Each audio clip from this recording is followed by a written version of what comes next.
Thank you again for everyone to come to the first of our lectures as part of our British Science Week series here at the University of Kent. And our first speaker of the series is the fantastic Dr. Jason Nurse, who's an associate professor in cybersecurity here at the University of Kent and the Director of Public Engagement for the Kent Interdisciplinary Research Centre for Cybersecurity, and a whole host of other things that I hope he's going to tell us about, and in the coming half an hour, around the theme of innovating for the future of Kent, which, for those who don't know in the audience, this is the general theme for innovating for the future, is the general theme for British Science Week this year.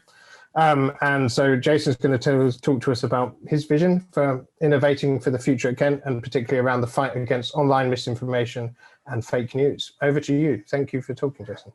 Thanks very much, Rob. And thanks everyone for attending. So I'll be talking to you today about kind of this entire topic of online misinformation and fake news. And as Rob said, I am associate professor, senior lecturer here at the University of Kent, and I specialize in cybersecurity in general, and which encompasses things like understanding online misinformation, and of course how that impacts us all, especially these days where most of what we do is online, especially because of COVID, because of coronavirus. All of us have to be in these remote locations. So for the next half an hour, I'll take you through my thoughts about what are some of the main challenges that we face, and how has research, including research that I've been involved in, tried to tackle them, and kind of how some of the big problems, I guess, looking towards the future, which I hope, if there are any kind of students out there, that will definitely involve you on a kind of almost set a pathway for what you do and maybe how you engage in the future, and even thinking about science and getting involved in things like STEM. So to start, I want to start off kind of on a somewhat light note. So what do I do? So because I, of course, focus on cybersecurity, my friends in particular, when I ask my friends, what do you think I do? This is sort of the impression that I get, in that some of my friends think that on a daily basis, I sit on my computer, I put on a hoodie, and I look somewhat nefarious, and I tap away on my computer loudly, and that's kind of what this idea of security is. My parents, they also have an interesting view of me, and from their perspective, they very much assume, in some ways, I do magic, in that my job is really, working on computer, but in general, I kind of almost make computers work, and I find interesting things about computers, interesting things about security, but also kind of, to them, in terms of their perspective, this is how they view what I do. And then other academics. So of course, I work in the School of Computing here at Kent, and there are a number of different academics that I engage with. Some academics are in security, such as myself, but a number of academics also are in other fields. So these other academics in other fields, when I ask them what they think I do, you kind of often get this question in that, well, I break systems, and that's what I do on a daily basis. What society thinks I does, you can still hopefully see a trend here, in that society, once again, thinks that, as soon as you're interested in security, or as soon as you're a security person, one of the things you do is kind of break things for money. And, sometimes that may be the case, but I definitely wouldn't say that's the case with me. What I think I do, so for those of you that are out there that want kind of a 100% accurate photo of me and what I do, here is me in front of my screens, kind of on a daily basis. And this is what I do, tapped away at all of my computers, looking at my various screens, and doing lots of interesting research. But of course, there's kind of this, actually, what do I do? And all of these kind of things, maybe parts are true, maybe parts are a bit different.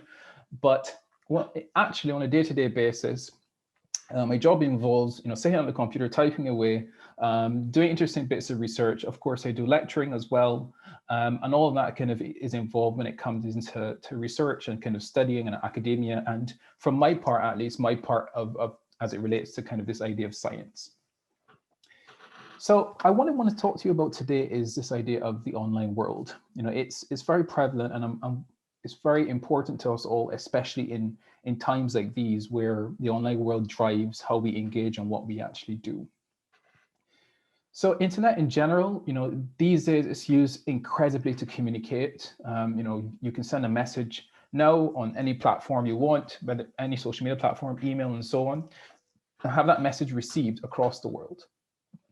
So that's amazing, because that really is kind of, the internet provides this massive platform in which we can communicate and we can actually engage. Now, building on that, we also have a platform for business and conducting business. So in many ways, a lot of transactions are done online, sales, engagement, all this kind of stuff is, so the internet is a massive platform for that as well. You also kind of have a platform to engage with governments. More and more governments are moving online in ways to kind of engage with their citizens, whether it be submitting an application for a passport, whether it be paying your taxes.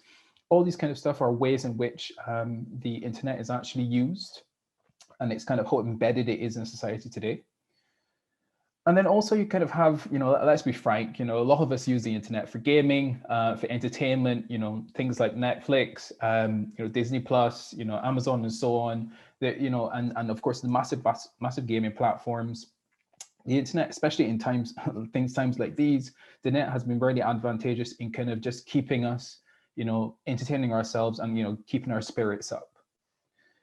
Now, the reality is, though, about these technologies is that, yes, they have served these various purposes, but they really have actually changed society. They've changed how we've actually engaged, they changed how we've acted, they changed how businesses work. And one of the examples I like to use is the example of Uber. So Uber is an interesting business where Uber doesn't kind of own taxis per se, but they're still maybe can be argued as kind of the biggest taxi company in the world. You have Uber, a company such as Uber, 14 million Uber trips completed each day. This is massive. This is incredible. You also have kind of technology supporting democracy. So in Estonia, as an example, a lot of their kind of voting in kind of local elections and so on is actually done online. So this is, of course, very, very different than going and standing in a queue and standing at a polling station and waiting to fill out your ballots and so on. All of that can be done online. And of course, lastly, once again, fully appreciate some of you out there might be students. You're interested in gaming, let's be honest. You're interested in how the internet can be used for fun. And things like the Fortnite World Cup, that really blew me away when I saw that up to $30 million was at stake from a kind of gaming, kind of the esports platform and environment. So once again, these are some of the kind of key areas in which technology has actually changed society today kind of almost completely. Now, it's also important not only to think about the change, but to think about the massive uptake and speed. And here is kind of one image I like to use. Here it basically shows stats of what happens every minute of every day from a number of different platforms. And some of the three that I just zeroed in, so there's loads here, but some of the three zeroed in is, for example, 41 million messages shared on WhatsApp every minute of every day. Think about that for a second, every minute of every day. Now you also have Zoom, TikTok, once again, their prominence, new technologies. Probably a year and a half ago, many organizations hadn't heard about Zoom. But now Zoom is one of the kind of most popular platforms to engage and to interact. And even this platform you're watching this session on now. TikTok, of course, has also emerged. There are many, many different platforms. And the point I want to really highlight here and drive home is how much we're actually using these various forms of technology and how much they're actually influencing our lives. But of course, really, these technologies, what they're allowing insight into and what they're allowing engagement with is kind of data. Whether the production of data, our sharing of data, and also other people's consumption and engagement with data. So here is kind of one example I'd like to use, and I'm sure you've heard this time and time again, this idea of data is the new oil. But at the same time, what we do have is this issue where, while data might be so valuable, a lot of big companies these days are based on data and understanding data and gaining insights from it. We also have a number of issues where this data is actually potentially being misused, potentially being corrupted, and potentially being used as, in many ways, a weapon. And we're not talking about traditional weapons here like knives and guns, but we're talking about information that's actually weaponized, that's changed, it's distorted, and that's meant to cause harm. And that's what we're dealing with here in terms of a potentially really, really big issue. And that's kind of sets the basis and the context for what I'm going to discuss now. So let's look at some examples, right? Let's step back a bit, and so I've kind of laid the land, kind of outlined the lay of the land in some ways.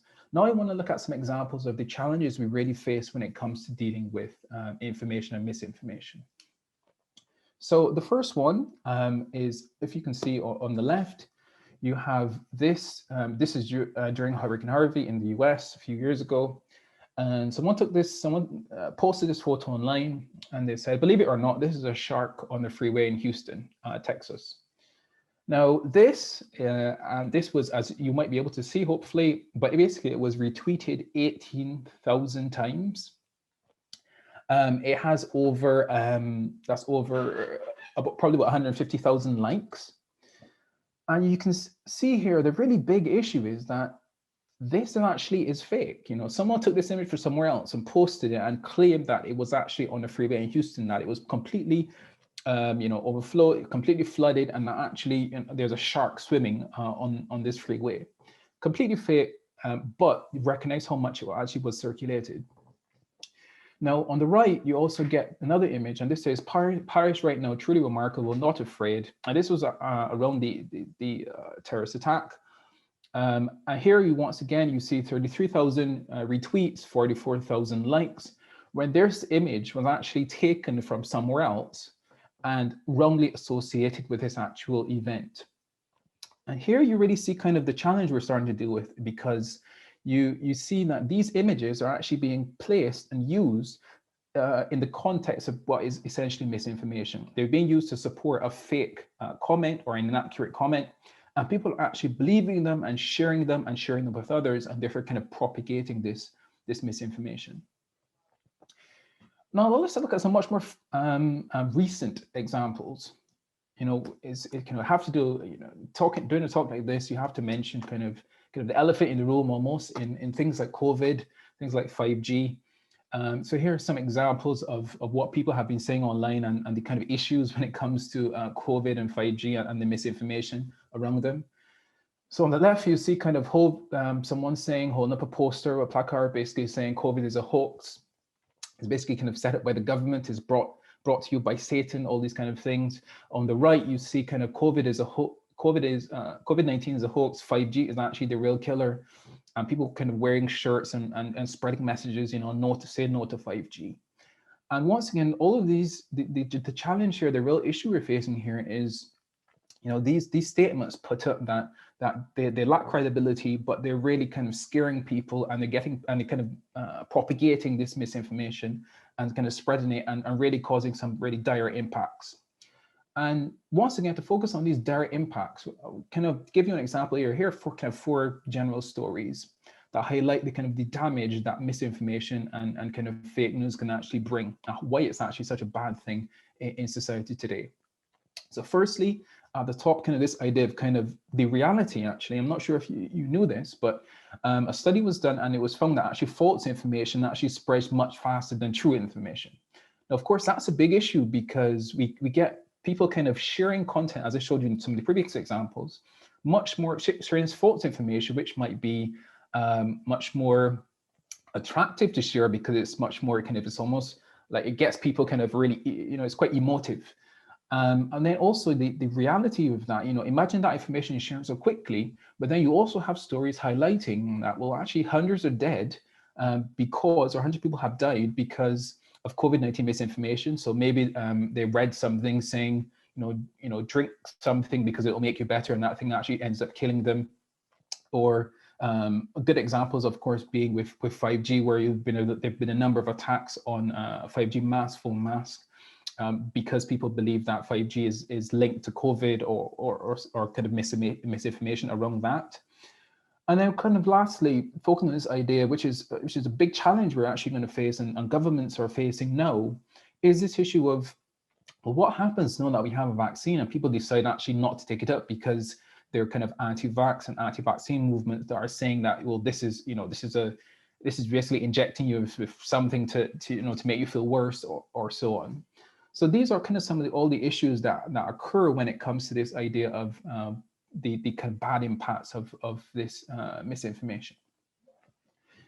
So now kind of moving to think about what can science do? Maybe thinking about innovating for the future, what can science do? How can technology be evolved? And how can technology actually support addressing these massive issues facing society today? Well, first, let me actually ask you a question. So if I had to say to you, the sky is orange, and so you and I are sat talking, and I had to say to you, the sky is orange, how would you decide whether this information is true or not? Well, you would probably start to say, well, okay, who are you? Why should I listen to you? What credentials do you have? Are you outside?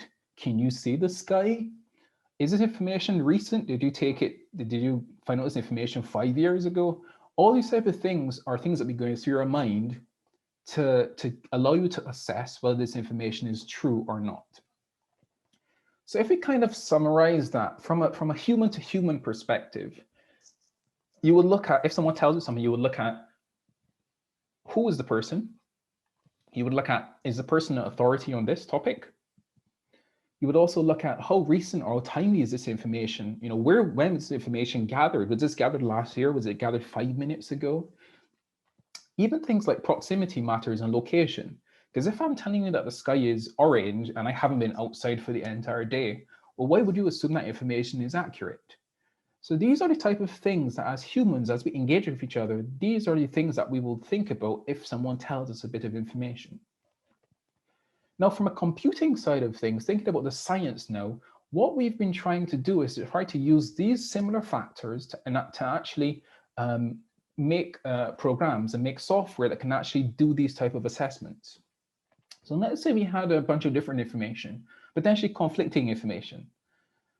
What we could do is basically take that information and basically pass it through an initial kind of, let's say, a filter. And let's say you had a filter saying, we'll accept everything from one location, but reject everything from another location. So in this instance, you have, for example, any information from Facebook and Twitter might be filtered for whatever reason. Now, of course, you could set it up to filter what you want to filter. Then you can actually kind of pull forward in terms of what actually might get assessed. And then here's how we actually kind of use the kind of value of computing and value of kind of algorithms, for instance, to actually be able to assess that information based on its features. So if we take, let's say, proximity or something like that, if you know where someone is and they're telling you something, then you about that location, then you can use that information about knowing where they are, and the computer can use that information to make somewhat judgment, somewhat an initial assessment, whether what they're saying might actually be accurate or not. You can also look at corroboration, in that if I say the sky is orange or anything like that, and 10 other people say the sky is actually blue, well, then all of a sudden a computer can actually use this information to say, well, actually, most people are saying that this is actually inaccurate. So therefore, you get this kind of potentially going with, let's say, the majority vote. And there's all these different factors that we can combine, and we can kind of create algorithms to use in which we can actually assess the value and the kind of trustworthiness of information. We did that in the context of this and basically try to combine different bits of information. And the point being, it allows us to actually kind of create programmers and kind of algorithms and computer systems that actually are able to give some initial assessment based on these various factors that humans use as well to determine whether information might be trusted or not. And there's also kind of course, approaches from the tech industry. So that was more the research side of things. The tech industry, the platform providers, they also are kind of struggling with this problem and trying to innovate around it. So Twitter, as an example, has recently introduced something called Birdwatch, which is basically a community-based approach to detect misinformation, where people can actually comment on information and write notes and basically suggest whether it's true or false. You also have kind of big parties such as Facebook, for instance. Here's one example that I mentioned, in that what they're trying to do in the context of this is try to create algorithms that are actually able to detect where images are actually used out of context. So for example, if you look at the first cat photo, you can see that's a normal cat photo, but you can actually see that someone has taken that cat photo and put it on an image to the right. And the idea here is that people are more and more manipulating photos and trying to get you to believe one thing versus another thing. So the aim of approaches such as this is actually to be able to try to detect these situations where images are actually taken from one place and put in another place to try to create and fabricate new images. And then also, of course, you have kind of more direct things. So, WhatsApp is very, very commonly used. And some of you would have recognized that WhatsApp has changed quite a bit over the last few years, and that before you could forward on messages quite freely. Now, when you forward on messages, it will say forwarded on it. And then WhatsApp actually limits the amount of people that you can forward messages to. And once again, the reason why things like this have been implemented is to stop the massive spread of fake and misinformation, because of the direct impacts that it can actually have on society today. And also it's kind of based on research, basically trying to understand how is information spread and what things can actually be put in place to block the spread of misinformation. And then kind of lastly, I just want to look forward really briefly in terms of the next few years. And once again, thinking about the future, what are some of the big challenges, and what are some of the ways which even some of you out there might want to get involved in computing in STEM. And probably the main thing I'd like to flag up is this idea of deepfakes and altered videos. And deepfakes basically are kind of, you can think of them as kind of digitally altered or fake media in which someone's replaced with kind of the image of someone else or the kind of likeness. There's been a number of examples I present to you on screen. And these are kind of, the one to the left is kind of a good example of a deepfake, and the one to the right basically shows how actually slowing down a video can actually make someone seem much more incoherent than they actually are. And the point of both of these is to highlight that one of the biggest issues before, it was just passing information, just passing messages. But of course, if you receive a message, you can then, of course, you have the time to kind of quickly stop and you can think, oh, well, actually, maybe someone just put their name on that and that's not legitimate. But as soon as you see someone actually, someone there talking and actually saying something, then the impact on individuals is much higher, because people are much more likely to believe it. And this is a really big problem when it comes to things like deepfakes and altered videos, because it increases the believability of the message, which means that it can spread much faster, and it can be a much bigger challenge when it comes to how do we actually detect and how do we prevent stuff like this. And of course, I just want to lastly kind of mention this idea of, because this is also another big problem, how do we kind of balance the kind of implementation of technology, the use of technology to actually address these issues such as misinformation, disinformation, fake news, all very, very big problems facing us today, but also try to some extent be mindful of things like free speech, be mindful of kind of over censorship. These are all kind of big issues and challenges that technology has to balance, but also that have to balance with involving other fields, other domains, and other disciplines in how do we actually address these big problems. So that's it for my talk. Thank you very, very much for listening, and I look forward to any questions you might have. Thank you very much. I'm clapping on behalf of everyone in the audience, Jason, so thank you very much. We've been quiet on the Q&A, but please do, if anyone has any questions, do pop your questions in the chat now. I have a question to kick off. Kind of, I'd written it down before you touched it on it at the end, but obviously what you demonstrated is fantastic for something like a text-based thing, Facebook post or a Twitter post. When you move towards things like, we've got things like Clubhouse coming online, or even Spaces and Twitter and things like that, how do you start to be able to apply those same filters in almost even more real time to voice or text or voice type things? Yeah, is it easy?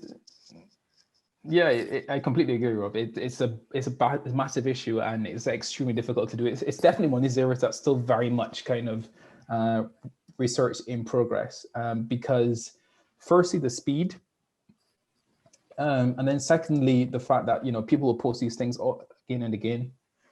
But the question is, how do you actually detect the changes in the video, and also the balance. I think the balance is really important as well, in that you're trying to avoid things like censorship, you're trying to avoid blocking people's free speech, but you also have to try to take these things down. And I think one of the ways in which I see it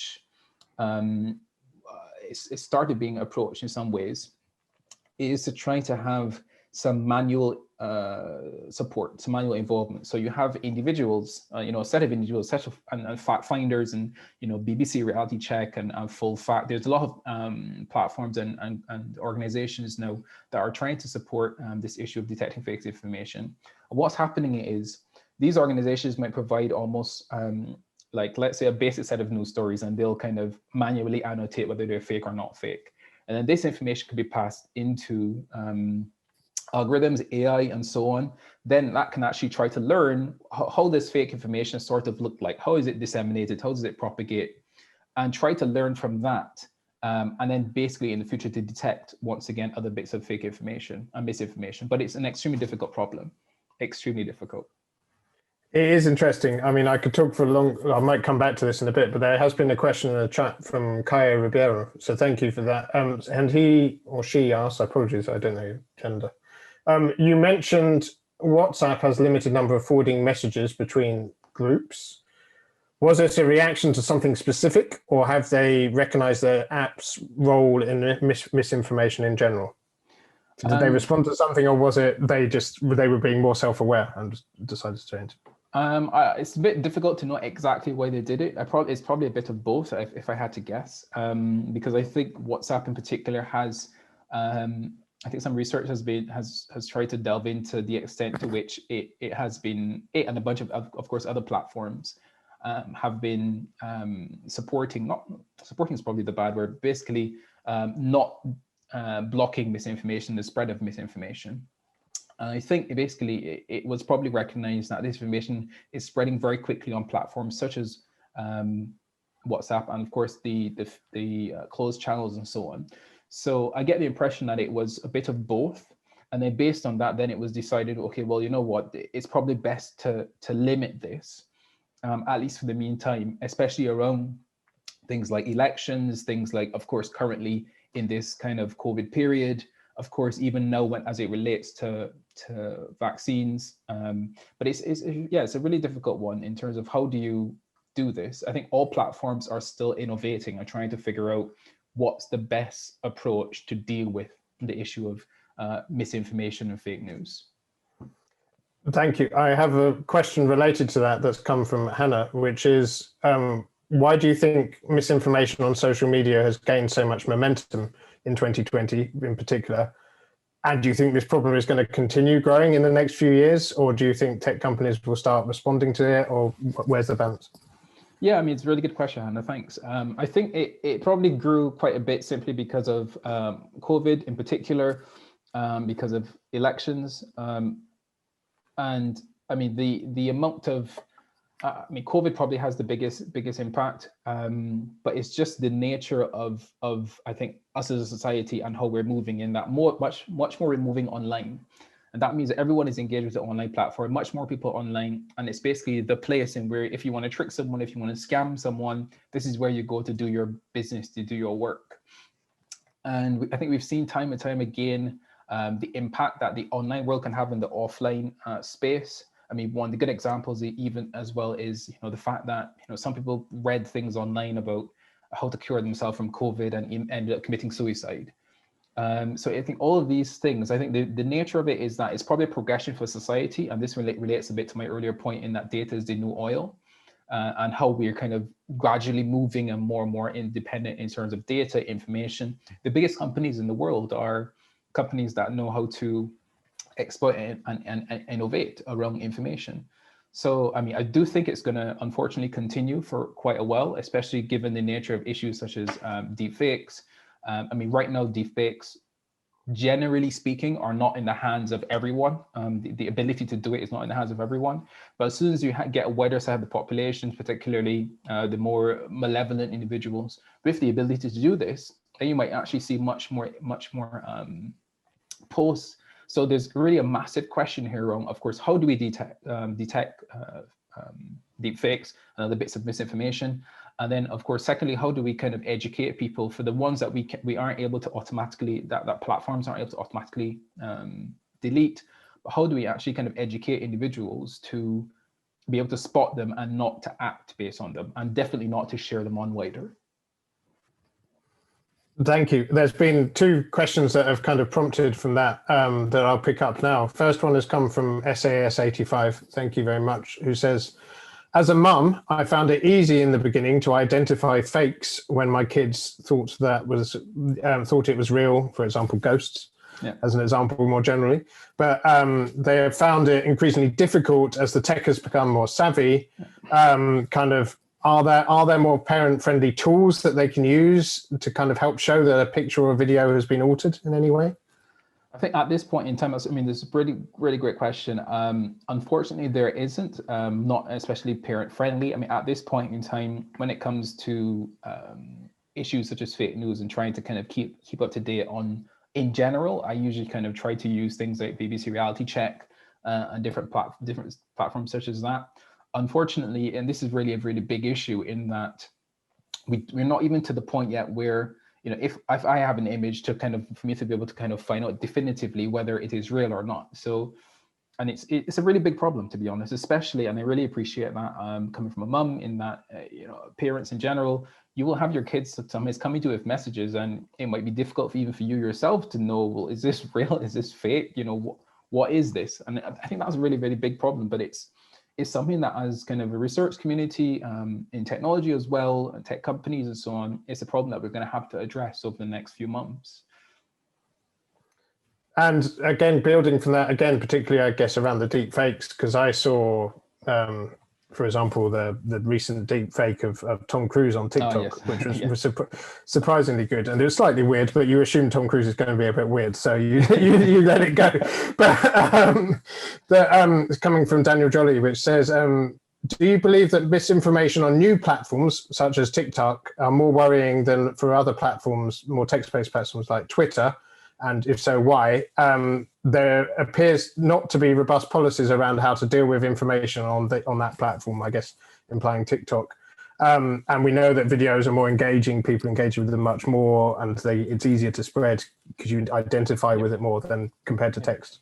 Yeah. I think if I understand if I get the question correctly, I think you're completely right in that new platforms is much more difficult to deal with, and platforms, especially around video, is much more difficult to deal with, because at least from a text-based perspective, to be very frank, we're still trying to figure out what the best approach and best policy with respect to identifying, detecting, removing, and responding to fake information is, even just on text.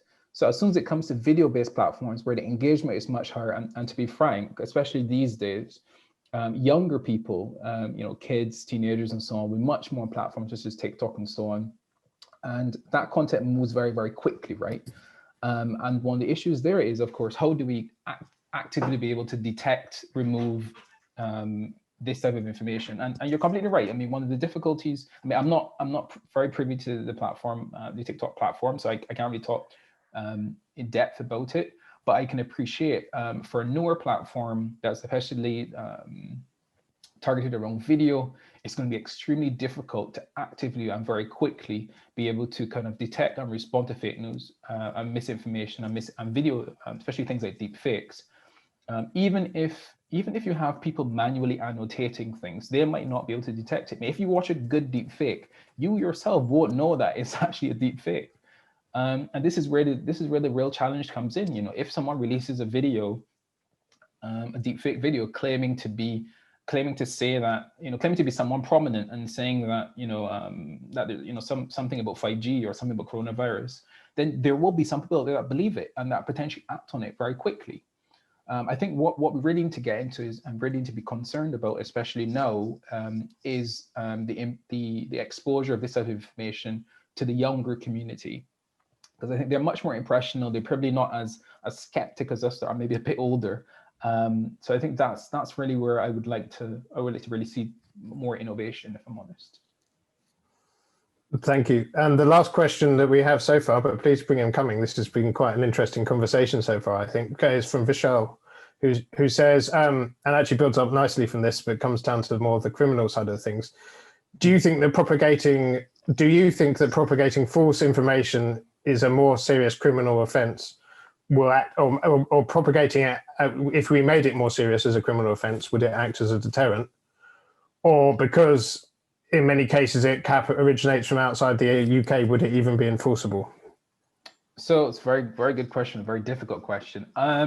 So I don't know if we'll ever reach the point where propagating it will be criminal or held as illegal, because one of the key challenges there is, if someone receives a bit of information and they propagate it, they share it, they retweet it, they reshare it, they repost it, they may repost it legitimately because they don't know that it is fake. So then what the challenge you get into then is, prosecuting someone or trying to prosecute someone based on information they themselves don't know whether it's true or false. And there will always be that argument, right? So that's where I think the propagation gets very, very tricky. I think that there is clearly a balance to be held here. The government has responsibility, people in society have responsibility, the tech companies have responsibility. And this is something that we kind of all need to work together to address. If we can raise people's awareness about fake information, misinformation, what it is, and try to be a bit more skeptical, if we can get people to stop sharing stuff, and some people actually share stuff not necessarily because they believe it, but because they think it's funny, or they think it's having a laugh. But of course, the reality is here that if I receive some information and I share it with 5 of my friends, and 4 of them think, oh, it's funny, and they share it with 4 of their friends or 5 of their friends, you can see how the information can spread quite a bit. And we just need 1, 2, 3, or 4 people in those chains to actually believe it and maybe potentially act on it. And there's where the kind of detrimental impact comes. So I think there's ideally what we can get done is that the tech platforms and the government, especially, maybe putting some pressure as and where necessary, and this idea of education could put things in place such that bits of information are not spread widely, and it tries to kind of, especially if the tech companies, and actually in collaboration with researchers, can detect the bits of fake information quickly before they spread, then that can also have a massive impact on the spread and limiting the spread of information. And then we can just hope that the information actually reaches certain people, that they see it and they think, oh, well, let me actually check that online before I actually believe it. So then I think we're probably in a bit of a better position. And a follow-up question from that we've had from another attendee said, do you believe that currently the UK government is doing enough to combat misinformation? Yeah. I think what stands out to me quite a bit in this domain is the idea of the so that individual, if they wanted to follow a bit more, the online harms white paper, which is published by the government, I can't remember, a few years ago. But the idea here is that it has been recognized that things like misinformation, things like online scams, things like security, all these kind of things are especially when it comes to online, are massive. They're big, significant concerns, and they can have a really significant impact. Of course, in some regards, are positive. Like, we see some really positive stuff coming from online engagement over the years. But then obviously there's always this negative component. And what we saw from that report and that white paper and the follow-up subsequent work is the government actually kind of saying, here is the things that we believe are kind of the key harms online. Here's how we want to engage with the public, with industry, and so on. Here's the areas where we want to put some pressure on tech providers to actually encourage them to more quickly clamp down on this information. And then there's been even research centers actually set up specifically focused on addressing this idea of online harms. What needs to be done? How can we actually create environments that are kind of safe, that allow a fair amount of privacy, that also allow basically protection when it comes to online engagement. So I think there's clearly a number of steps. The reality is that it's just going to take a bit of time for all these things, of course, to go through the research and also to properly get picked up by individuals. And at this time, of course, the real challenge that we're facing is that there's a lot of, COVID has kind of disrupted lots and lots of things. So you can see kind of potential changes in kind of not direction, but changes in focus, at least in the short term, just to actually try to get over this pandemic and get through this pandemic as best as possible. I see that, and that's possibly a good way to end it. Thank you very much, Jason, for that and that very interesting presentation and discussion afterwards. Thank you very much to the audience for taking part in that, asking some great questions as well there. This is the start of our British Science Week events. We have a number of other ones, so you can sign up through the same Eventbrite where you went previously.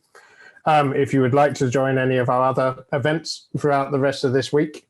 And that's it for us for this event today. The next event is on in 15 minutes, and it's Dr. Mike Hughes talking about how we can shrink microscopes and things like that to make them smaller, more portable, look at better things.